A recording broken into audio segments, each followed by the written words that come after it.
Northeast monsoon or amihan will continue to bring light rains and cold temperatures, especially in the early mornings here in Luzon and Visayas, as we expect clear to slightly cloudy skies in Luzon, except from some areas in central Luzon where skies are expected to be overcast as our Filipino-Chinese friends prepare for the eve of the Chinese New Year.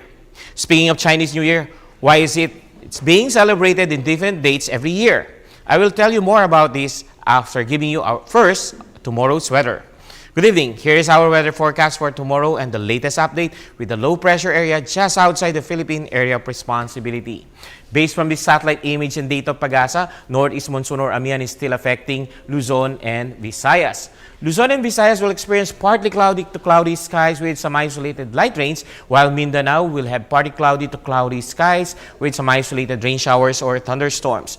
Moderate to strong winds blowing from the northeast will prevail over Luzon and Visayas and coming from the northeast to north over Mindanao. Coastal waters will continue to be moderate to rough.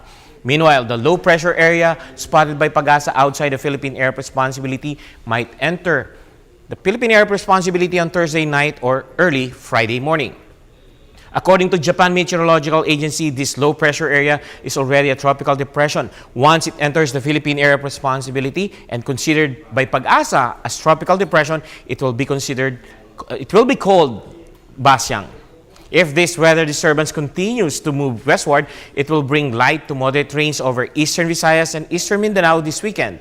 Another scenario, it might also move northward and weakens as it merges with the prevailing northeast monsoon. Pag-asa today continued to issue a gale warning due to the strong to gale force winds which is expected to affect the eastern seaboards of southern Luzon and Visayas and of Mindanao.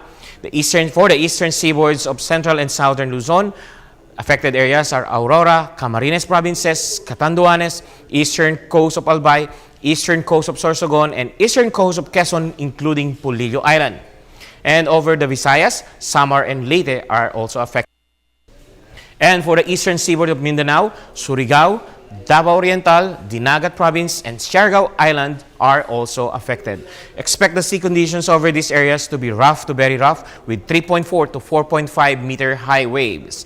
Fishing boats and other small sea crafts are still advised by Pag-asa not to venture out into the sea, while larger sea vessels are alerted against big waves. And here is our 3-day extended weather outlook from selected places around the country.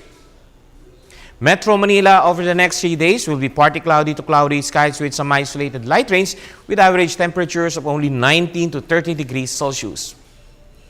The next 3 days over Baguio City will be partly cloudy to cloudy skies with some isolated light rains with average temperatures of 10 to 19 degrees Celsius. Tomorrow and Friday over Puerto Princesa City will be partly cloudy to cloudy skies with some isolated light rains and cloudy with rain showers or thunderstorms on Saturday with temperatures of 22 to 29 degrees Celsius. Tomorrow over Metro Cebu will be partly cloudy to cloudy skies with isolated light rains and cloudy with rain showers or thunderstorms on Friday and Saturday with temperatures of 22 to 28 degrees Celsius.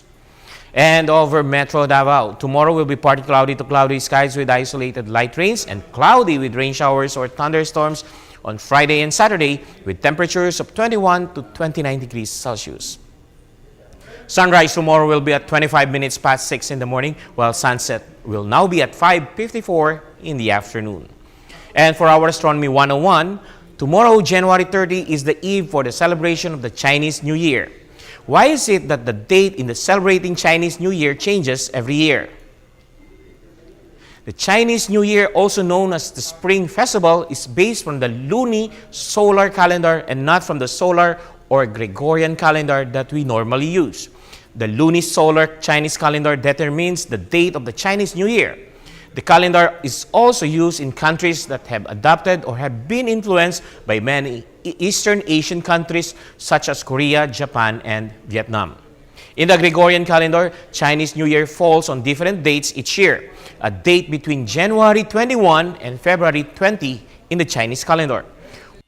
Solstice must occur in the 11th month, which means that the Chinese New Year usually falls on the second new moon after the winter solstice, which occurs every December 21 on the Gregorian calendar. Last January 1 was the first new moon after December 21, and this coming January 31 is the second new moon this year for the Chinese New Year. And that is our weather forecast for tomorrow, Thursday, January 30. For NewsLife, this is Edmond Rosales giving you the latest weather update. Clear skies be with you always. Kung hei, fa choi.